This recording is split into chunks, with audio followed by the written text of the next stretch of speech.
Namaskar children, this is Poonam Bagga welcoming you back again in your maths class. We are studying class 10th maths chapter 5 arithmetic progressions. In our last two videos we have completed the first 12 questions of exercise 5.2. Today we will be completing this exercise and take up its remaining questions, question 13 to 20. So as we begin, keep your pen and paper ready and sit along with me. Here is question number 13 from exercise 5.2. How many 3-digit numbers are divisible by 7? Here we have to find those numbers, 3-digit numbers which are divisible by 7 and then we have to give the counting of those numbers कि कितने 3-digit numbers हैं जो 7 से divisible हैं. इसके लिए पहले हम उन numbers को लिखते हैं जो 3-digit numbers हैं, सभी को लिखते हैं. We know that the smallest 3-digit number is 100 and the greatest 3-digit number is 999 and all other 3-digit numbers lie between these two numbers. Now out of these 3-digit numbers, we have to select those 3-digit numbers which are divisible by 7 and for this we need to know the smallest 3-digit number divisible by 7 and also the greatest 3-digit number divisible by 7. और उन numbers को find करने से पहले let us build up some concept. Let us start with the table of 7. It is 7, 14, 21 and then we have 28, 35 and so on. Now we know that the difference between any two such numbers is 7. इन सब के बीच में 7 का difference है. Let us focus on 14 and 21. Let us take a number 16 in between these two numbers. 16 हमारे पास एक number है और हम चाहते हैं कि 16 से छोटा just next divisible by 7 number हमें मिल जाए. तो 16 से छोटा वैसे तो हमें पता है कि 14 है लेकिन कैसे पता करते हैं ये और समझने की ज़रूरत है यहाँ पर ताकि हम इसी कॉन्सेप्ट को बड़े नंबर्स के लिए भी अप्लाई कर सकें. Let us divide 16 by 7. We get it 2 times 14 and now the remainder is 2. 16 को 7 से डिवाइड करने पर रिमाइंडर 2 मिल रहा है. अब अगर हमें 16 से छोटा नंबर चाहिए जो 7 से डिविजिबल हो तो इस रिमाइंडर को 16 में से माइनस कर देंगे. देखिए 16 माइनस 2 किया, वी गेट 14. बिल्कुल सही 14 हमें नंबर मिल रहा है क्योंकि इन दोनों के बीच में कितने का डिफरेंस है 2 का. हमने 16 में से 2 माइनस किया जो कि रिमाइंडर मिल रहा है हमें 7 से डिवाइड करने पे. तो हमें 16 से छोटा वो नंबर मिल गया जो 7 से डिविजिबल है. अब अगर हम 16 से बड़ा एक नंबर चाहते हैं जो 7 से डिविजिबल हो तो ऐसे केस में हम क्या करेंगे, ये जो रिमाइंडर आया है इसको 7 में से माइनस कीजिए. यू विल गेट इट 5 और अब इसको आप ऐड करिए 16 में. देखिए 16 plus 5 it is 21 and this is the next number which is divisible by 7 after 16. तो यहाँ पर आप देखेंगे इन दोनों के बीच में डिफरेंस है 5 का और ये कैसे मिल रहा है, जब हमने 16 को 7 से डिवाइड किया तो रिमाइंडर 2 है और 7 में से रिमाइंडर को माइनस किया तो हमें मिल गया ये नंबर 5 और इस तरह से हमने प्लस किया जब ये रिमेनिंग नंबर 5 तो नेक्स्ट नंबर मिल गया जो कि 7 से डिविजिबल है. ठीक है, यही कॉन्सेप्ट हम यूज करेंगे इन 3-digit नंबर्स के केस में भी. Let me first erase all this so that we can get 3-digit numbers divisible by 7. देखिए पहला नंबर है 100. 100 को अगर हम 7 से डिवाइड करें हमें क्या मिल रहा है, 7 1 जा 7, remainder is 3, 0, 4 times 28 and now the remainder is 2. तो अब हमें चाहिए 100 से बड़ा नंबर क्योंकि 100 के बाद ही तो हमें मिलेगा 3-digit नंबर. 100 से छोटे तो 2-digit नंबर हो जाएंगे. तो 100 से बड़ा नंबर चाहिए जो 7 से डिविजिबल हो. तो ऐसे केस में क्योंकि यहाँ डिवाइड करने पे रिमाइंडर 2 आ रहा है तो हमें क्या ऐड करना चाहिए, 7 minus 2 दैट इज 5 और जब हम 100 में 5 ऐड करेंगे तो हमें मिल रहा है 105. So 105 is the smallest 3-digit number which is divisible by 7 and now we want to find the greatest 3-digit number divisible by 7. इसके लिए हम 999 को डिवाइड करते हैं 7 से और देखिए क्या आ रहा है, 7 1 जा 7, 2 and 9, 4 जा 28, 1 will be left 19, 2 जा 14, here we have 5. और अब हमें क्योंकि 999 से छोटा नंबर चाहिए 3-digit नंबर जो 7 से डिविजिबल हो तो इस रिमाइंडर को 999 में से माइनस कर देंगे और हमें मिल जाएगा 994. Now this is the greatest 3-digit number which is divisible by 7 and all other numbers will lie between these two numbers which are divisible by 7 और वो कैसे मिलेंगे हमें? Just keep on adding 7. 105 plus 7 it will be 112. Then again plus 7 it will be 119 and so on we will get the list of numbers divisible by 7. तो यहाँ ये ध्यान रखिएगा कि ये कैसे ढूंढा हमने फर्स्ट नंबर और लास्ट नंबर. हमने फर्स्ट नंबर को डिवाइड किया 100 को 7 से, जो कि ये स्मॉलेस्ट 3-digit नंबर है 100, उसको 7 से डिवाइड किया तो हमें मिल रहा है रिमाइंडर 2. इसका मतलब हमें 7 - 2 5 ऐड करके वो नंबर मिलेगा 3-digit नंबर जो 7 से डिविजिबल है. और बड़े से छोटा लाने के लिए हमने क्या किया, फिर से 7 से डिवाइड किया और रिमाइंडर को माइनस कर दिया तो वो 3-digit नंबर मिल गया ग्रेटेस्ट जो 7 से डिविजिबल है. ठीक है, अगर रिमाइंडर 3 आ रहा होता तो हम 7 - 3 4 को ऐड करते. ठीक है, अगर रिमाइंडर 4 आ रहा होता तो 7 - 4 3 को ऐड करते. तो जो भी ऐड करने के केस में इसको 7 से माइनस कर देंगे और फिर उस नंबर को ऐड करेंगे, और सब्ट्रैक्ट करने के केस में तो सीधे ही रिमाइंडर को सब्ट्रैक्ट करना है. I hope it is clear. Now we can write the solution to this question. Let me erase this and do the work fairly now. We write the solution. The list of 3-digit numbers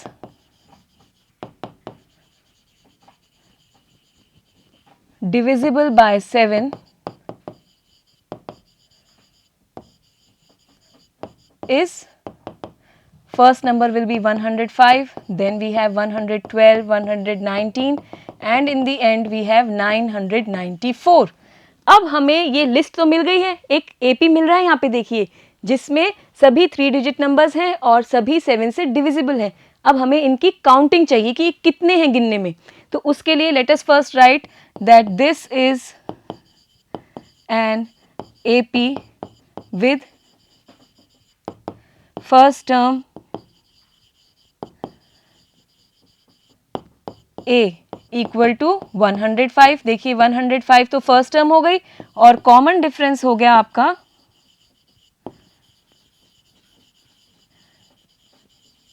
which we denote by the letter small d. This will be 7, क्योंकि हम 7 add कर करके ही तो ये list of numbers ले रहे हैं, तो इसलिए कॉमन डिफरेंस है 7. आप सब्ट्रैक्ट करके देख लीजिए, it will be 7. Now we have been asked that how many 3-digit numbers are divisible by 7. So let us first give an answer to this question in terms of n. हम मान लेते हैं कि how many 3-digit numbers are divisible by 7? Suppose n 3-digit numbers are divisible by 7. Let us write it also here. Let the number of 3-digit numbers divisible by 7 be n. तो अब बताइए, क्योंकि ये n टर्म्स हैं तो ये कौन से नंबर की टर्म हुई बताइए. ये है फर्स्ट टर्म a1, ये है second term a2, this is a3 third term. तो क्योंकि n टर्म्स हैं तो ऑब्वियसली ये हो गई nth term. So this means that nth term an it is 994. और यहाँ से वो फॉर्मूला यूज होगा nth टर्म का, and we all know this very well. Let me make some space to write it. The nth term of an AP is given by an equal to a plus n minus 1 into d. Now we know an, it is 994. We know a, it is 105, the starting number 105, plus n की value निकालनी है तो ये ऐसे ही रहेगा. d की जगह हम लिखेंगे 7, so into 7. This gives us 994 minus 105 equal to n minus 1 into 7. ये 105 को हम LHS में ले गए तो ये हो गया minus. Now subtract 14 minus 5, it's 9, cancel 8 and here we have 889. This is equal to n minus 1 into 7. Now this 7 is in multiplication. Let us bring to the LHS in division. We can write it as 889 upon 7 equal to n minus 1. Now divide by 7. 7 ones are 7. 18. 2 times 14, then 49. 7 times. This will be equal to n minus 1. This gives us n equal to 127 plus 1, or n equal to 128. So here we have been asked that how many 3-digit numbers are divisible by 7, and here we find that 128 3-digit numbers are there which are divisible by 7. And let us now write the final answer. There are 128 3-digit numbers divisible by 7. I hope everything is clear in this question. We now take the next one. How many multiples of 4 lie between 10 and 250?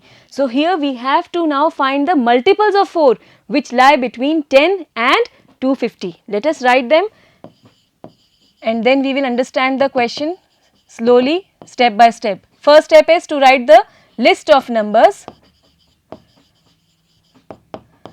or multiples of 4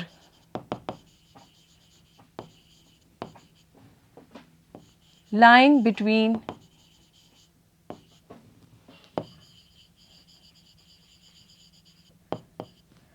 10 and 250.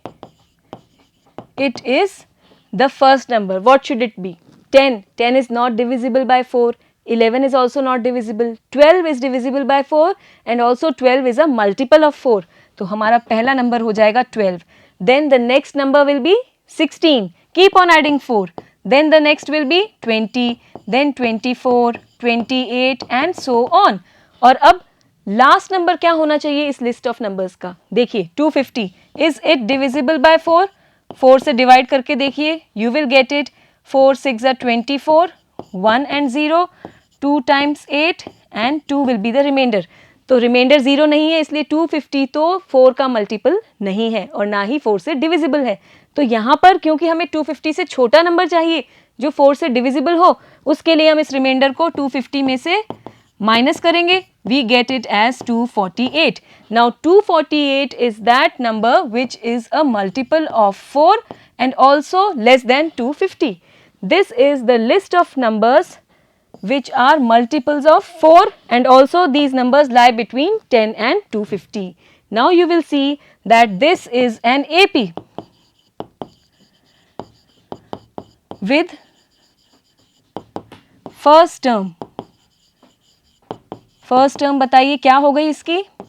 It is equal to 12 and common difference ये क्या हो गया? Denoted by the letter small d. It is equal to 4. क्योंकि 4 add कर करके हमें ये list of numbers मिल रही है तो ऑब्वियसली कॉमन डिफरेंस है 4. Now let us answer this question. How many multiples of 4 lie between 10 and 250? ऐसे कितने मल्टीपल्स हैं 4 के जो 10 और 250 के बीच में हैं? Let us give the answer in terms of n. Suppose n multiples of 4 are there and now let us first write it. Let there be n multiples of 4 lying between 10 and 250. Now what does this mean? इसका मतलब ये list of numbers में n numbers हैं जिसमें से first term या first number है 12, second number या सेकंड टर्म है 16. तो ये 248 कौन से नंबर की टर्म हुई? ऑब्वियसली क्योंकि n टर्म्स हैं तो 248 will be your nth term. This implies that nth term an is equal to 248 और यहाँ से हमें nth टर्म का फॉर्मूला यूज करना होगा. Let us write it. The nth term of an AP is given by an equal to a plus n minus 1 into d. Now we can easily place the values of an, a and d and get the value of n. Let us find it. an equal to a plus n minus 1 into d. an it is 248, first term is 12, n की value find out करनी है और d की value है 4. Bring this 12 to the LHS, it will become minus 12. Here we have n minus 1 into 4. Now 8 minus 2, it's 6, and here we have 2, 36. n minus 1 into 4. 4 यहाँ multiply में है, इधर आकर ये डिवीजन में आ जाएगा. This is equal to n minus 1. Now this gives us n minus 1 equal to how much? Let us divide by 4. 236. It will go 5 times 20, then 36. 9 times 36. This gives us n equal to 59 plus 1 or n equal to 60. What does this mean? That there are 60 multiples of 4 lying between 10 and 250. Let us write the final answer.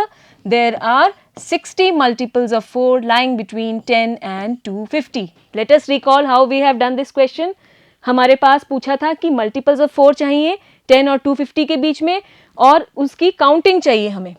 तो हमने पहले वो list लिखी. First number will be 12 and the last number will be 248 और obviously इन सभी में 4 का difference होगा, इसलिए ये एक AP फॉर्म कर रही है जिसकी फर्स्ट टर्म हो गई 12 और कॉमन डिफरेंस हो गया 4. Now since there are n terms, we are assuming the number of terms to be n. तो ये लास्ट टर्म हो गई nth टर्म और इसी से हमने nth टर्म का फॉर्मूला लिखा, इसमें वैल्यूज प्लेस इन करी और n की वैल्यू मिल गई. और n क्या है? Counting of these numbers. And so we can say there are 60 multiples of 4 lying between 10 and 250. Okay.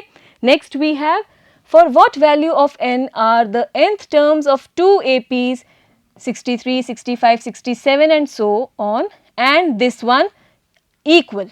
यहाँ पर आपको क्वेश्चन में 2 APs दी हुई हैं. First AP is this one and the second AP is this one. और हमसे पूछा है कि n की कौन सी वैल्यू के लिए इन दोनों APs की nth टर्म इक्वल होंगी. एक एक करके AP को लेते हैं. Let us right the solution. For the AP 63, 65, 67 and so on. First term ये क्या हो जाएगी, इसको लिखते हैं. जब भी हमें AP दी हो तो हमारा फर्स्ट स्टेप क्या रहेगा? फर्स्ट टर्म और कॉमन डिफरेंस लिखना है. इससे सारा काम इजी हो जाता है और समझ में आता है कि कैसे प्रोसीड करना है क्वेश्चन में. तो फर्स्ट टर्म आपकी है 63 और कॉमन डिफरेंस क्या हो गया इस केस में?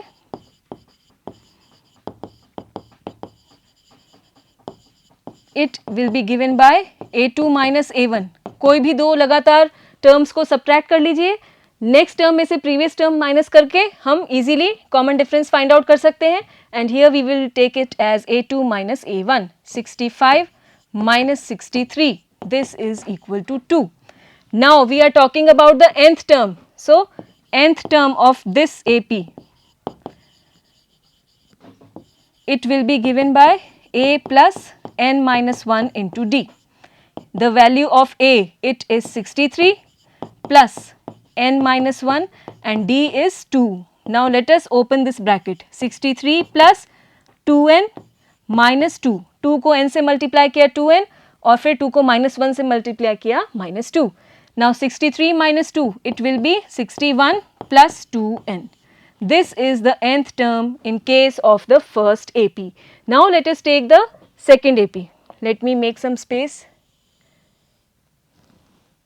Yes. For the AP, this is 3, 10, 17 and so on. The first term, again we will write the first term क्योंकि ये एक AP है.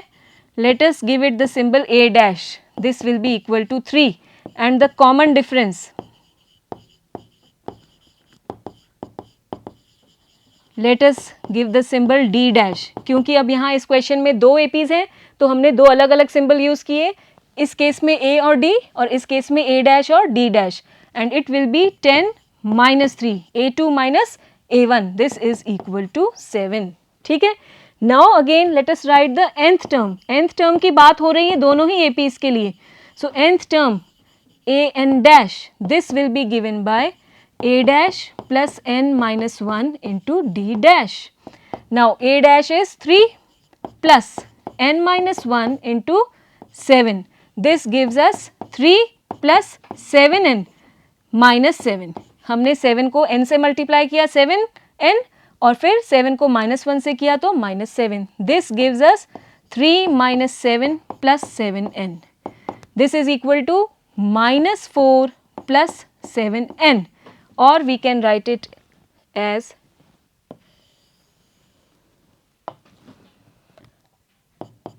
7n minus 4. This is the nth term of the second AP.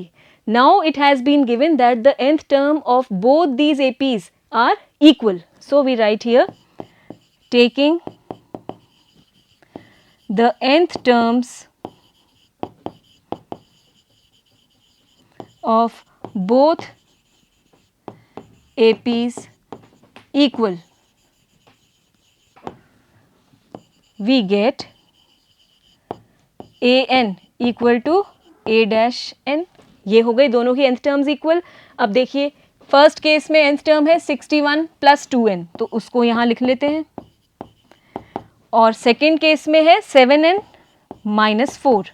Now let us solve this equation. ये n में एक linear equation हो गई variable n में, और इसलिए दोनों को सॉल्व करते हुए कैसे करेंगे हम. 61 तो यहाँ है ही, -4 को यहाँ लाते हैं, ये हो गया +4, और यहाँ है 7n और 2n इधर जाएगा तो -2n. इंटरचेंज कर दिया, ट्रांसपोज कर दिया, तो 7n -2n और 61 यहाँ पहले ही था, -4 इधर आके +4 हो गया. This gives us 7n minus 2n, this is 5n, and here we have 61 plus 4, that is 65. This gives us n equal to 65 upon 5 and n is equal to 13. So here we had been asked that for what value of n the nth terms of both these APs are equal, and for the value of n as 13 both the terms are equal, nth terms. तो इसका मतलब दोनों ही APs की 13th term जो है वो equal होगी. Let us write the answer in words also. This implies the 13th term of both APs will be equal. ठीक है, और आप अपना आंसर चेक कर सकते हैं. आपको पता है nth टर्म का फॉर्मूला क्या होता है, तो ऐसे केस में फर्स्ट एपी के लिए 13th टर्म फाइंड आउट कीजिए और सेकंड एपी के लिए भी आप 13th टर्म फाइंड आउट कीजिए, और अगर दोनों इक्वल आ रही हैं इसका मतलब आपने आंसर बिल्कुल सही फाइंड आउट किया है. ओके, तो यहाँ एक बार फिर से रिकॉल करते हैं कि कैसे हमने इसको सॉल्व किया. We had the question, 2 APs were given.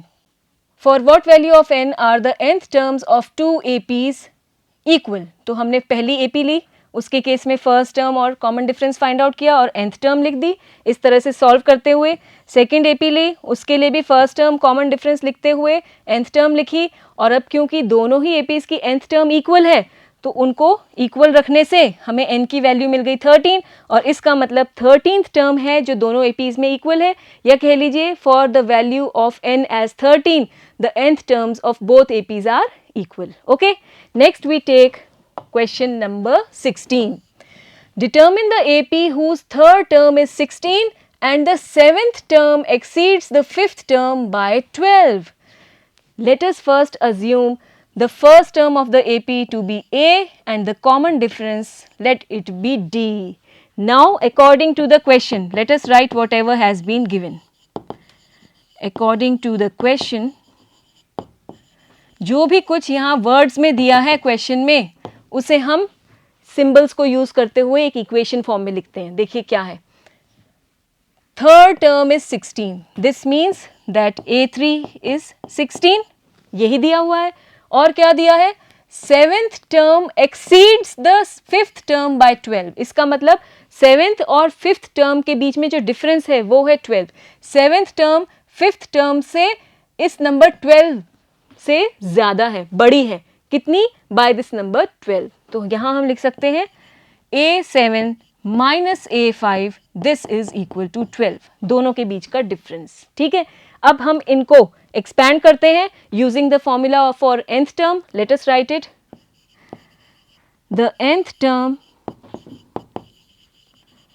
Of an AP is given by an equal to a plus n minus 1 into d. तो अब यही फॉर्मूला यूज करते हुए हम a3 को एक्सपैंड कर सकते हैं, a7 और a5 को भी एक्सपैंड कर सकते हैं और फिर हमें दो इक्वेशंस मिलेंगी. Let us write them. We take the next page. a3, this will be a plus 2d. देखिए 3 minus 1 it's 2, so we will have a plus 2d. This is equal to 16 and then we have been given a7 minus a5. a7 is a plus 6d minus a5 it is a plus 4d और ये difference हमें दिया है 12. Simplify a plus 6d minus a minus plus this will be minus 4d equal to 12. ठीक है. अब आप देखिए जैसे ही हमने इस इंफॉर्मेशन को लिखा और एक्सपैंड किया अपने आप सोल्यूशन निकलते चले आ रहे हैं. ये a और a कैंसिल हो गए, a minus a it will be cancelled, 6d minus 4d it will be 2d equal to 12. This gives us d equal to 12 by 2 equal to 6. तो देखिए इंफॉर्मेशन लिखते ही हमें इजीली कॉमन डिफरेंस मिल गया. अपने आप ही आप देखिए कैलकुलेशन से d की वैल्यू मिल गई. अब यहाँ से हम a भी फाइंड आउट कर सकते हैं. कैसे फाइंड करेंगे? a की वैल्यू को आप इस इक्वेशन में रख लीजिए. Substituting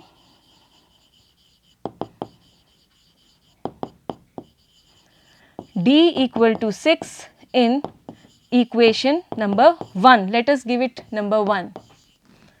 We get a plus 2 into d which is 6 equal to 16. This is a plus 12 equal to 16, a equal to 16 minus 12 and a is equal to 4. Now we have got a also and d also. Now what has been asked? Determine the AP whose third term is 16 and the seventh term exceeds the fifth term by 12. तो हमें AP लिखनी है और AP के लिए हमारे पास first term आ गई, common difference आ गया, इजीली हम AP लिख सकते हैं. The AP is first term है 4. अब नेक्स्ट टर्म कैसे मिलेगी? 4 में आप ये 6 को ऐड कर लीजिए. It will B 4 plus 6 10. Then again add 6. 10 plus 6 16. Again add 6. 16 plus 6 it will be 22 and so on. So this is the required AP. समझ में आ रहा है आपको? या इसको इलेबोरेट करें. देखिए फर्स्ट टर्म आपकी हो गई 4, सेकेंड टर्म हो गई a1 plus d. ठीक है, a1 is 4 and plus 6 this is 10. फिर थर्ड टर्म कैसे मिलेगी? सेकेंड टर्म में d को ऐड कर लीजिए. It is 10 plus 6 16. Fourth term के लिए थर्ड टर्म में कॉमन डिफरेंस ऐड कर लीजिए. 16 plus 6 it's 22 and so on. You can get the remaining terms. तो इस तरह से हमें AP इजीली मिल गई फर्स्ट टर्म और कॉमन डिफरेंस से. ठीक है. Next we take question number 17. Find the 20th term from the last term of the AP. This is the AP. तो इसके लिए हमने फॉर्मूला पढ़ा था to find the term from the last term. Let us write here solution. Now here one AP has been given. The AP is 3, 8, 13 and then 253. Now we know that whenever one AP is given, the first step is to write the first term and the common difference. But here since we have to find one term from the last term, here we will be writing the last term and the common difference. So let us write here the last term. It is denoted by small l. It is 253. ये हो गई आपकी last term and the common difference. It is given by the letter small d and we can take it as a2 minus a1. a2 is 8 and a1 is 3. So this is equal to 5. Okay. Now what next? We have to find 20th term from the last term. तो पहले हम formula लिखते हैं. The formula for nth term from the last term. बताइए क्या formula है? ये हमने पिछली क्लास में डिस्कस किया हुआ है. It is given by L minus n minus 1 into D. And here since we have to find the 20th term from the last, तो इस केस में n की वैल्यू हो जाएगी 20. Here L is 253 minus n की जगह हम लिखेंगे 20 minus 1 into D which is 5. This is equal to 253 minus 19 into 5. This is equal to 253 minus 19 5s is 95 and now subtract. You will get it 13 minus 5 it's 8. Cancel it 4. 14 minus 9 it's 5 and 1. So it's 158. This is the 20th term from the last term. Okay. Now we take the next question 18th. The sum of the 4th and 8th terms of an AP is 24 and the sum of the 6th and 10th terms is 44. Find the first 3 terms of the AP. तो यहाँ पर दो conditions दी हैं. ये तो है words में, इनको हम equation form में लिखते हैं. For this let us assume the first term of the AP to be A and the common difference let it be D. Then according to the question,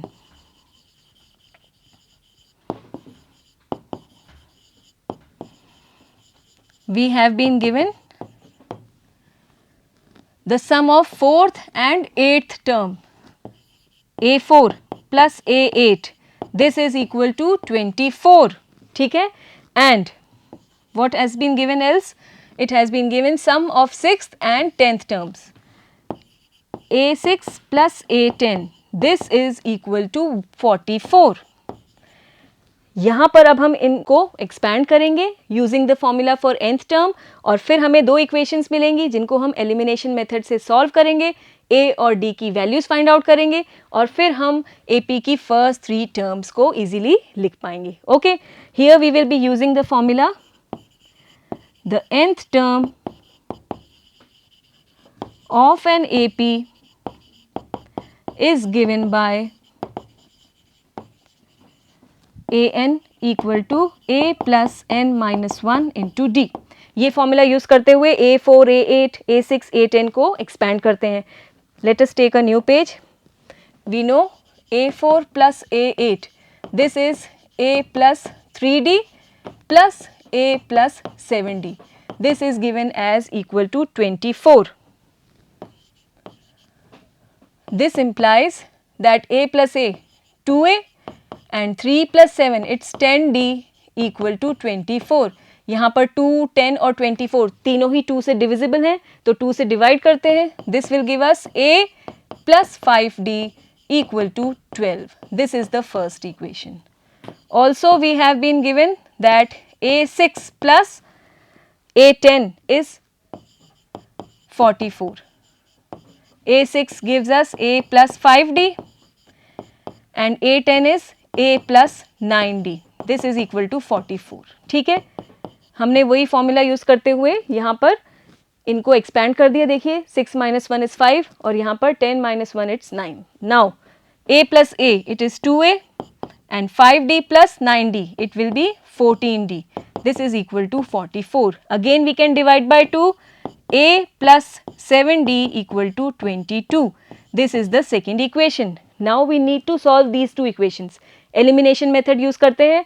यहाँ पर हम subtract करते हैं equation 1 को equation 2 में से.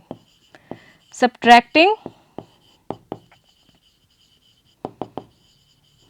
equation 1 from equation 2 we get A plus 7D equal to 22 और ये हो गया A plus 5D equal to 12. इन सभी के साइन चेंज हो जाएंगे जो इक्वेशन नीचे लिखी है. A minus A will be cancelled. 7 minus 5 it's 2 and D also. 22 minus 12 it's 10. This gives us D equal to 10 upon 2 और D equal to 5. D की वैल्यू मिल गई हमें. अब इस वैल्यू को हम किसी भी एक इक्वेशन में रख सकते हैं और A की वैल्यू लिख सकते हैं. Let us take it in equation 1. Substituting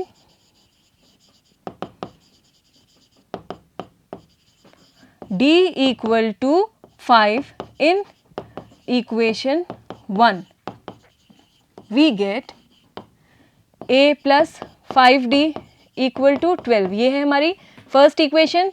a plus 5 into d is 5 equal to 12.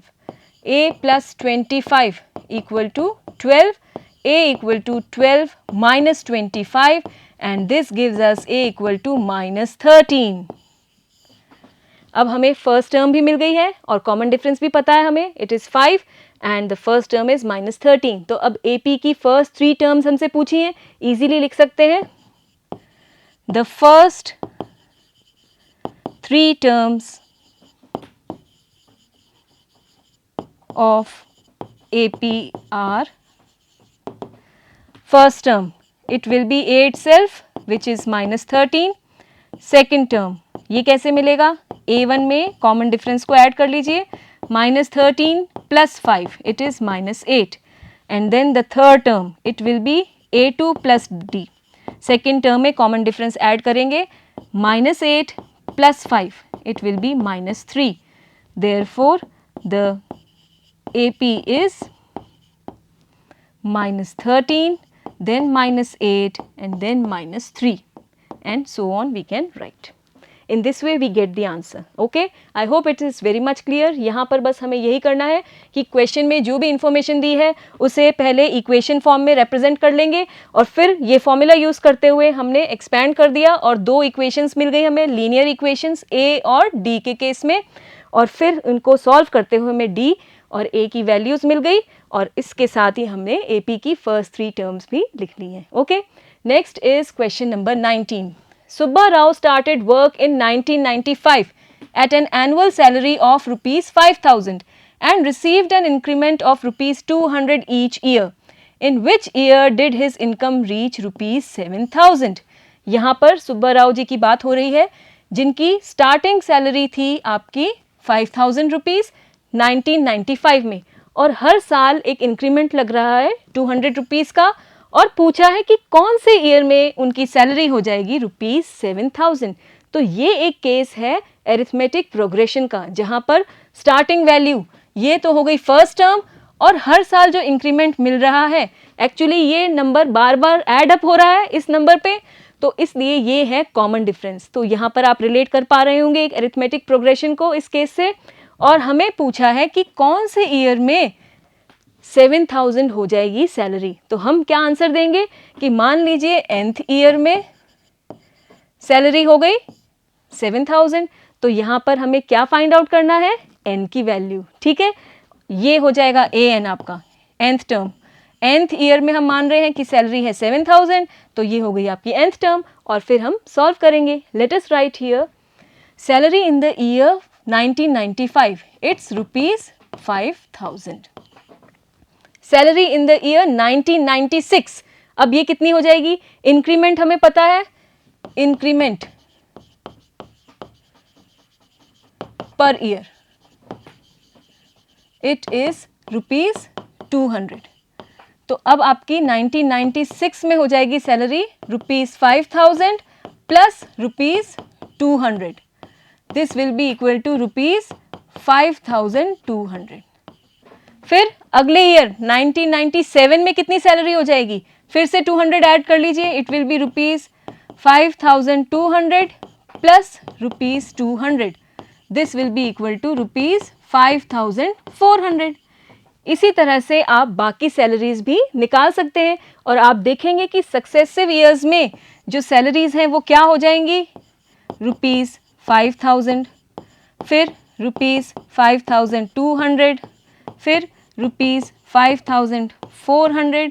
इसी तरह से फिर अगली सैलरी हो जाएगी रुपीज़ 5,600 एंड सो ऑन. तो ये तो एक AP बन रही है. We write here this is an AP with first term given by small a, this is 5,000, and the common difference given by small d,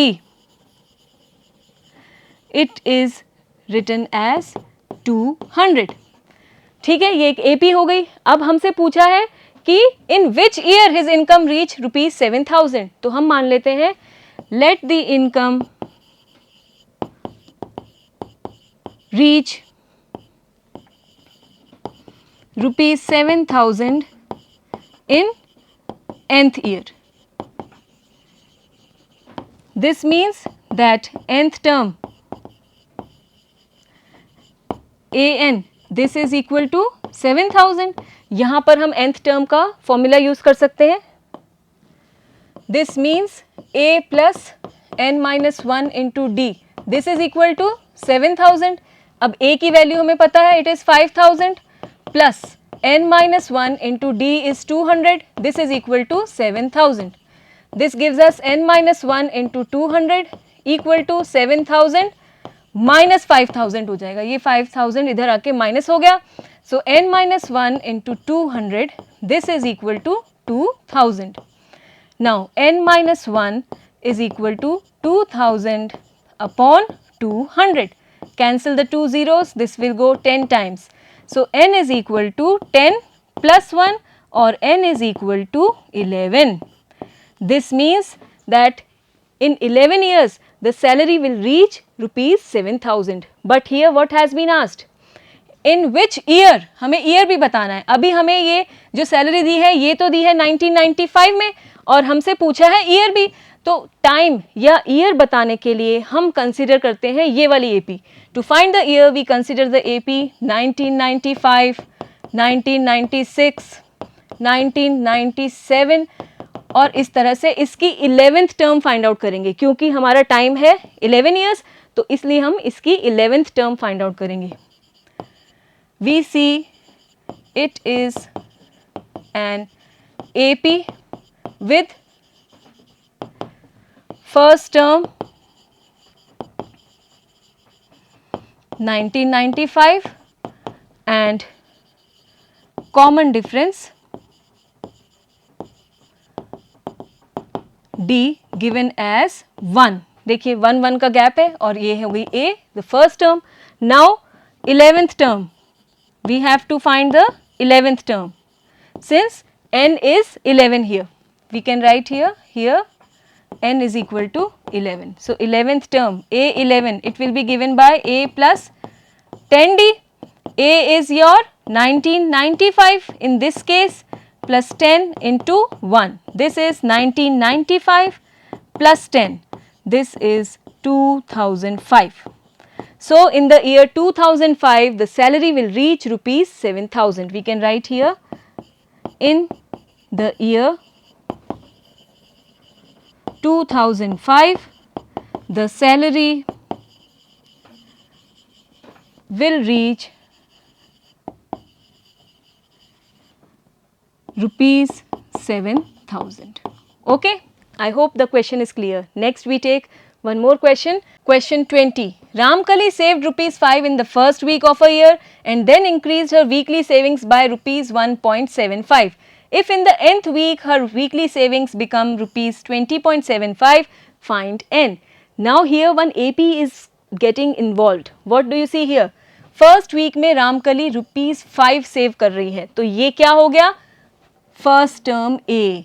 और फिर ग्रेजुअली हर वीक में वो रुपीज़ 1.75 और एक्स्ट्रा सेव करती जा रही है तो सेम रह रहा है हर वीक के लिए. इसलिए ये हो गया common difference because per week the increase in saving is same. So it is the common difference. And here we have been given the nth term. ये देखिए nth टर्म दी है nth वीक की सेविंग्स और हमें find करनी है n की value. So it's easy. Late us write here savings in the first week it is rupees 5 and weekly increase in savings it is rupees 1.75. This we can denote by the letter small a and this we can denote by small d. Savings in the nth week it is given as rupees 20.75. Now we can write that this situation represents an arithmetic progression. Then savings in nth week it can be written as an and this is equal to a plus n minus 1 into d. Now an is 20.75, a is 5 and n we have to find and d is 1.75. Bring this 5 to the LHS. 20.75 minus 5. This is equal to n minus 1 into 1.75. Subtract. It will be how much? 15.75. कैसे minus करते हैं? 20.75 लिख लिया, 5 में point नहीं है तो 5 के बाद पॉइंट लगा के 0 लिख लीजिए और फिर सब्ट्रैक्ट कीजिए. पॉइंट के नीचे पॉइंट रखना है. This will B 75 and here we will have 5 and 1. 15.75. This is equal to n minus 1 into 1.75. Now bring this 1.75 in division in the LHS. This gives us n minus 1. We can easily cancel this decimal because we have the same number of digits after the decimal. Decimal के बाद दो digit हैं तो decimal को cancel कर सकते हैं. This gives us n minus 1 equal to 1575 upon 175. We can divide by 5. 5 3s are 15 and 5 times. Then 5 3s are 15, 1 time and then 5 times. Again divide by 5. 7 times, 6 and 3. This will be cancelled 9 times. So n is equal to 9 plus 1 or n is equal to 10. And this is the answer. We were supposed to find the value of n and this is 10. So in the 10th week, the savings will be rupees 20.75. Okay, I hope all these questions are clear and you really enjoyed solving these questions. Soon we will meet again with the next topic. Okay then, goodbye.